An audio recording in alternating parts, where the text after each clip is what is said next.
আসসালামু আলাইকুম, স্বাগত জানাচ্ছি আপনাকে বিএসসি নিউজের আন্তর্জাতিক সংবাদে। শুরুতেই থাকছে সংবাদ শিরোনাম। যুদ্ধবিরতি শেষ হওয়ার পরেও গাজা থেকে এখনও যায়নি অনেক ইসরায়েলি সেনা, জানিয়ে ক্ষুব্ধ হয়ে এরদোগান কঠোর ভাষায় হুঁশিয়ারি দিয়েছেন। তিনি বলেছেন, যুদ্ধ শেষ, এখন আগামী ২৪ ঘণ্টার ভিতরে যদি ইসরায়েল তাদের সকল সেনা প্রত্যাহার না করে তাহলে তাদের বিরুদ্ধে নেওয়া হবে কঠোর পদক্ষেপ। এদিকে ইরান পারমাণবিক বোমা তৈরির শেষ ধাপে রয়েছে। আগামী ১ মাসের মধ্যেই বা কয়েক সপ্তাহের মধ্যেই তারা তৈরি করে ফেলবে পারমাণবিক অস্ত্র, দাবি যুক্তরাষ্ট্রের। যুক্তরাষ্ট্রের আধিপত্য ঠেকাতে এবার নতুন জোট গঠন করল চীন, রাশিয়া এবং উত্তর কোরিয়া। তাদের মূল লক্ষ্য একে অপরকে সামরিক শক্তিতে সহায়তা করা। এদিকে বাংলাদেশের সাথে তুরস্কের যৌথ ড্রোন ও মিসাইল বানানোর সিদ্ধান্ত চূড়ান্ত।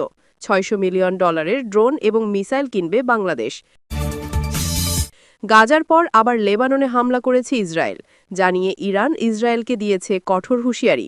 যে কোনো সময় ইসরায়েলে আঘাত হানতে পারে ইরান। এতক্ষণ শুনছিলেন সংবাদ শিরোনাম, এখন বিস্তারিত। এদিকে যুদ্ধবিরতি শেষ হওয়ার পরও গাজা থেকে এখনও পুরোপুরি সরে যায়নি ইসরায়েলি সেনারা। সীমান্তের আশেপাশে এখনও দেখা যাচ্ছে তাদের বেশ কিছু ইউনিট। এতে করে এলাকা জুড়ে আবারও তৈরি হয়েছে উত্তেজনা। শান্তি চুক্তি অনুযায়ী নির্দিষ্ট সময়ের মধ্যেই সেনা প্রত্যাহারের কথা থাকলেও বাস্তবে সেই কাজ সম্পূর্ণ হয়নি এখনও। ফলে যুদ্ধবিরতির পরও গাজা উপত্যকায় টান টান পরিস্থিতি বিরাজ করছে, আর মানুষ এখনও ভয় আর অনিশ্চয়তার মধ্যে দিন কাটাচ্ছে। এই পরিস্থিতিতে ক্ষুব্ধ প্রতিক্রিয়া জানিয়েছেন তুরস্কের প্রেসিডেন্ট রিসেপ তাইয়েপ এরদোয়ান।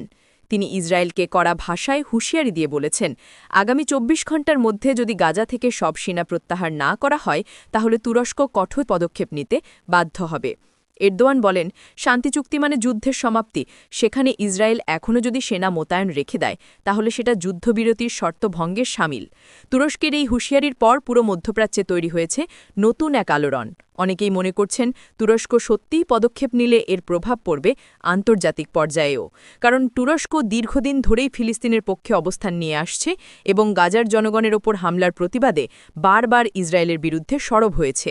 এবার তারা যে ভাষায় হুঁশিয়ারি দিয়েছে তা ইসরায়েলের ওপর কূটনৈতিক চাপ আরও বাড়াবে বলেই মনে করছেন বিশ্লেষকরা। অন্যদিকে ইসরায়েলের পক্ষ থেকে এখনও কোনো আনুষ্ঠানিক প্রতিক্রিয়া পাওয়া যায়নি। তবে কিছু সূত্র বলছে নিরাপত্তাজনিত কারণে কিছু ইউনিট এখনও গাজা সীমান্তে অবস্থান করছে এবং ধীরে ধীরে প্রত্যাহারের প্রক্রিয়া চলছে। কিন্তু তুরস্কের ২৪ ঘণ্টার এই সতর্কবার্তার পর পরিস্থিতি কোন দিকে যায় সেটাই এখন সবার নজরে। পুরো মধ্যপ্রাচ্যের আকাশ এখন যেন আবারও ভারী হয়ে উঠছে নতুন এক উত্তেজনায়। আবারও নতুন করে উত্তপ্ত হয়ে উঠেছে আন্তর্জাতিক অঙ্গন। যুক্তরাষ্ট্রের দাবি, ইরান এখন পারমাণবিক অস্ত্র বানানোর একদম শেষ প্রান্তে এসে পৌঁছেছে। তাদের মতে ইরান চাইলে মাত্র ১ মাসের মধ্যেই তৈরি করতে পারে কার্যকরী পারমাণবিক অস্ত্র।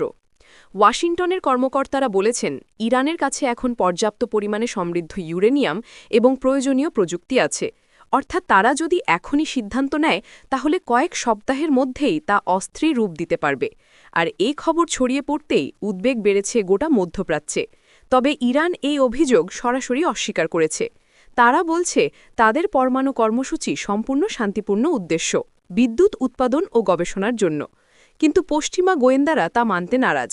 তারা বলছে ইরান গোপনে কাজ চালিয়ে যাচ্ছে এমন কিছু স্থাপনায় যেগুলোর তথ্য আন্তর্জাতিক পরমাণু শক্তি সংস্থা বা IAEA এর কাছেও স্পষ্ট নয়। অন্যদিকে যুক্তরাষ্ট্রের পররাষ্ট্র দপ্তর বলছে এখন ইরানকে থামানোই সবচেয়ে বড় চ্যালেঞ্জ।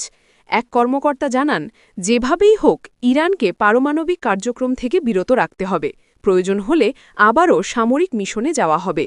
এই বক্তব্যের পর থেকেই আন্তর্জাতিক মহলে শুরু হয়েছে নতুন করে উত্তেজনা। কারণ অতীতে যখনই যুক্তরাষ্ট্র সামরিক পদক্ষেপের ইঙ্গিত দিয়েছে তখনই কোনো না কোনো সংঘাতের আগুন জ্বলে উঠেছে মধ্যপ্রাচ্যে। এদিকে ইসরায়েলও বসে নেই। দেশটির প্রধানমন্ত্রী স্পষ্ট জানিয়ে দিয়েছেন, ইরান যদি সত্যিই পারমাণবিক অস্ত্র তৈরির পথে এগোয় তবে তারা নিজেরাই ব্যবস্থা নেবে। আর সেটাই এখন সবচেয়ে বড় ভয়, যে কোনো সময় ইসরায়েল ইরান মুখোমুখি সংঘর্ষে জড়িয়ে পড়তে পারে। বিশ্লেষকরা বলছেন পরিস্থিতি এখন অনেকটা ঠান্ডা যুদ্ধের সময়কার মতো। একদিকে যুক্তরাষ্ট্র ও তার পশ্চিমা মিত্ররা, আর অন্যদিকে ইরান ও তার ঘনিষ্ঠ মিত্র রাশিয়া, চীন। যদি ইরানের ওপর আবারও আক্রমণ হয় তাহলে এই দুই দেশ চুপ করে থাকবে না, বরং পুরো অঞ্চলে জড়িয়ে পড়তে পারে ভয়ঙ্কর এক সংঘাতে। এদিকে IAEA এর মহাপরিচালক জানিয়েছেন, ইরান তাদের স্থাপনাগুলোতে সীমিত পরিদর্শনের অনুমতি দিয়েছে, কিন্তু এখনও অনেক তথ্য অজানা। তিনি সতর্ক করে বলেছেন, যদি দ্রুত সমাধান না হয় তাহলে বিশ্ব নতুন এক নিরাপত্তা সংকটের মুখে পড়বে। এদিকে বিশ্ব রাজনীতিতে নতুন করে শুরু হয়েছে শক্তির নতুন খেলা। যুক্তরাষ্ট্রের দীর্ঘদিনের আধিপত্য ঠেকাতে এবার হাত মিলিয়েছে তিনটি পরাশক্তি: রাশিয়া, চীন এবং উত্তর কোরিয়া। সম্প্রতি মস্কোতে অনুষ্ঠিত এক উচ্চ পর্যায়ের বৈঠকে এই তিন দেশ স্বাক্ষর করেছে একটি গুরুত্বপূর্ণ সামরিক ও কৌশলগত সহযোগিতা চুক্তি। আন্তর্জাতিক অঙ্গনে এই চুক্তি এখন আলোচনার কেন্দ্রবিন্দুতে পরিণত হয়েছে এবং বিশেষজ্ঞরা এটিকে বিশ্ব রাজনীতিতে বড় ধরনের পরিবর্তনের ইঙ্গিত হিসেবে দেখছেন। এই চুক্তির আওতায় তিন দেশ একে অপরের মধ্যে সামরিক সহায়তা বিনিময় করবে, যৌথ সামরিক মহড়া পরিচালনা করবে এবং প্রতিরক্ষা প্রযুক্তি ভাগাভাগি করবে। রাশিয়ার উন্নত যুদ্ধবিমান, চীনের আধুনিক গোয়েন্দা প্রযুক্তি আর উত্তর কোরিয়ার শক্তিশালী ক্ষেপণাস্ত্র ব্যবস্থা, এই তিন শক্তির একত্রে কাজ করা মানেই নতুন এক সামরিক জোটের উদ্ভব। বিশেষজ্ঞরা বলছেন, এটি এক প্রকার এশিয়ান সামরিক ব্লক গঠনের সূচনা, যা সরাসরি পশ্চিমা দেশগুলোর আধিপত্য ও কৌশলগত অবস্থানকে চ্যালেঞ্জ করবে। ওদিকে যুক্তরাষ্ট্র ইতিমধ্যেই তীব্র প্রতিক্রিয়া জানিয়েছে। ওয়াশিংটন বলেছে, এই নতুন জোট শুধু এশিয়ার নয়, বরং গোটা বিশ্বের স্থিতিশীলতার জন্য বিপজ্জনক হতে পারে। যুক্তরাষ্ট্র ইতিমধ্যেই তার মিত্র দেশগুলো জাপান, দক্ষিণ কোরিয়া ও অস্ট্রেলিয়াকে সতর্ক করে দিয়েছে এবং প্রয়োজনে তারা নতুন প্রতিরক্ষা চুক্তি ও কৌশলগত পদক্ষেপ গ্রহণের জন্য প্রস্তুত রয়েছে। বিশ্লেষকরা বলছেন, এই পরিস্থিতি বিশ্ব রাজনীতিতে একটি নতুন উত্তেজনার সূচনা করতে পারে। তবে রাশিয়া, চীন ও উত্তর কোরিয়া জানিয়েছে, তাদের এই চুক্তি কোনো নির্দিষ্ট দেশের বিরুদ্ধে নয়, বরং পারস্পরিক নিরাপত্তা ও অর্থনৈতিক স্বার্থ রক্ষার উদ্দেশ্যে। তবে অনেক কূটনৈতিক ও বিশ্লেষক মনে করছেন, এটি শুধু আত্মরক্ষার চুক্তি নয়, বরং যুক্তরাষ্ট্র ও তার মিত্রদের প্রতি একটি পরোক্ষ বার্তা এবং ভবিষ্যতের প্রস্তুতির অংশ। ফলে স্পষ্ট, বৈশ্বিক রাজনীতিতে নতুন এক শক্তির লড়াই শুরু হতে চলেছে, যার প্রভাব কেবল এশিয়ায় নয়, বরং বিশ্বের কূটনৈতিক ভারসাম্যের ওপরও পড়বে। আজ বাংলাদেশের প্রতিরক্ষা শিল্পে নতুন এক যুগের সূচনা হল। সম্প্রতি তুরস্কের সঙ্গে যৌথ উদ্যোগে বাংলাদেশ ড্রোন এবং মিসাইল তৈরি শুরু করেছে। এটি শুধু প্রতিরক্ষা খাতেই নয়, দেশের প্রযুক্তি ও শিল্পে এক নতুন মাত্রা যোগ করবে। এই যৌথ উদ্যোগ দেশের স্থানীয় উৎপাদন ক্ষমতা বাড়াতে সাহায্য করবে এবং ভবিষ্যতে প্রতিরক্ষা খাতে স্বাধীনতা অর্জনের দিকে আরও শক্তিশালী পদক্ষেপ হিসেবে দেখা দেবে। বাংলাদেশ ও তুরস্কের শীর্ষ পর্যায়ের বৈঠকে যৌথ উৎপাদন, প্রযুক্তি ভাগাভাগি, প্রশিক্ষণ এবং কৌশলগত সহযোগিতার পরিকল্পনা চূড়ান্ত হয়েছে। দুই দেশের মধ্যে এই ঘনিষ্ঠ সম্পর্ক কেবল সামরিক ক্ষেত্রে নয়, অর্থনৈতিক ও কৌশলগত ক্ষেত্রেও বাংলাদেশের অবস্থান শক্তিশালী করবে। বিশেষজ্ঞরা মনে করছেন, এই উদ্যোগের ফলে দেশের এয়ার ডিফেন্স ও সামরিক সক্ষমতা উল্লেখযোগ্যভাবে বৃদ্ধি পাবে। ড্রোন প্রযুক্তি এবং ক্ষেপণাস্ত্র উৎপাদন শুধু প্রতিরক্ষা ক্ষেত্রে গুরুত্বপূর্ণ নয়, এটি দেশের স্থানীয় প্রযুক্তি শিল্পকেও উদ্দীপনা দেবে। বাংলাদেশের ইঞ্জিনিয়ার, প্রযুক্তিবিদ ও কারিগররা এবার সরাসরি অত্যাধুনিক ড্রোন ও ক্ষেপণাস্ত্র উৎপাদনে অংশ নেবে। এই অভিজ্ঞতা দেশের ভবিষ্যৎ প্রযুক্তি উদ্ভাবনে এক বিরাট প্ল্যাটফর্ম তৈরি করবে। তুরস্কের সামরিক সরঞ্জাম এবং ড্রোন প্রযুক্তি বাংলাদেশের হাতে এসে দেশের স্থানীয় উৎপাদন চক্রে যুক্ত হবে। এতে শুধু দেশের প্রতিরক্ষা সক্ষমতা বাড়বে না, একই সঙ্গে বাংলাদেশ নিজস্ব প্রযুক্তিতে দক্ষ হয়ে উঠবে। এটি দেশের কৌশলগত নিরাপত্তাকে আরও শক্তিশালী করবে। বিশেষজ্ঞরা বলছেন, এটি ভবিষ্যতে আন্তর্জাতিক মানচিত্রে বাংলাদেশের অবস্থানকে নতুন উচ্চতায় পৌঁছে দেবে। এভাবে চলতে থাকলে খুব দ্রুত বাংলাদেশও একটি শক্তিশালী দেশ হিসেবে বিশ্ব মানচিত্রে মাথা উঁচু করে দাঁড়াবে। প্রতিরক্ষা ও প্রযুক্তিতে অর্জিত এই অগ্রগতি দেশের কৌশলগত গুরুত্ব বাড়াবে এবং ভবিষ্যতে বাংলাদেশকে আরও স্বনির্ভর দেশ হিসেবে গড়ে তুলবে। দেশের তরুণরা প্রযুক্তি ও প্রতিরক্ষা খাতে সরাসরি অংশগ্রহণের মাধ্যমে এই পরিবর্তনের অংশীদার হবে, যা সামগ্রিকভাবে জাতির উন্নয়নকে ত্বরান্বিত করবে। যুদ্ধবিরতির চুক্তি স্বাক্ষরিত হলেও লেবাননের ওপর ইসরায়েলের হামলা অব্যাহত রয়েছে।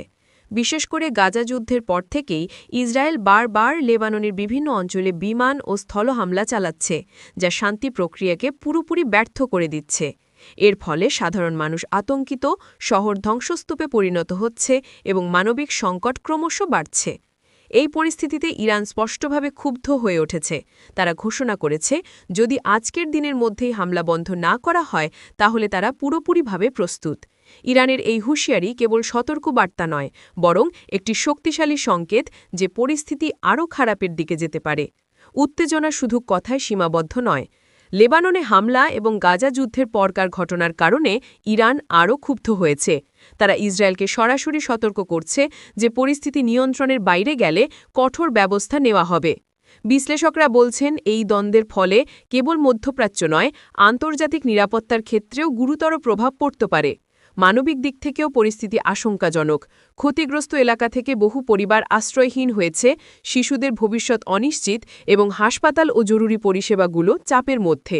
আন্তর্জাতিক মহল বারবার আহ্বান জানাচ্ছে, দ্রুত শান্তি প্রতিষ্ঠা করা না গেলে বিপর্যয় অনিবার্য। সময় এখন সীমিত। যদি হামলা অব্যাহত থাকে, পরিস্থিতি শুধু রাজনৈতিক নয়, বাস্তবিক অর্থেও ভয়াবহ রূপ নিতে পারে। কূটনীতি, শান্তি প্রচেষ্টা এবং আন্তর্জাতিক চাপ ছাড়া কোনো সমাধান সম্ভব নয়। লেবাননে গাজা যুদ্ধের পরকার হামলা এবং ইরানের ক্ষোভ এই দ্বন্দ্বকে আরও জটিল করে তুলেছে। এখনই সক্রিয় পদক্ষেপ না নিলে পরিণতি ভয়াবহ এবং অবশ্যম্ভাবী।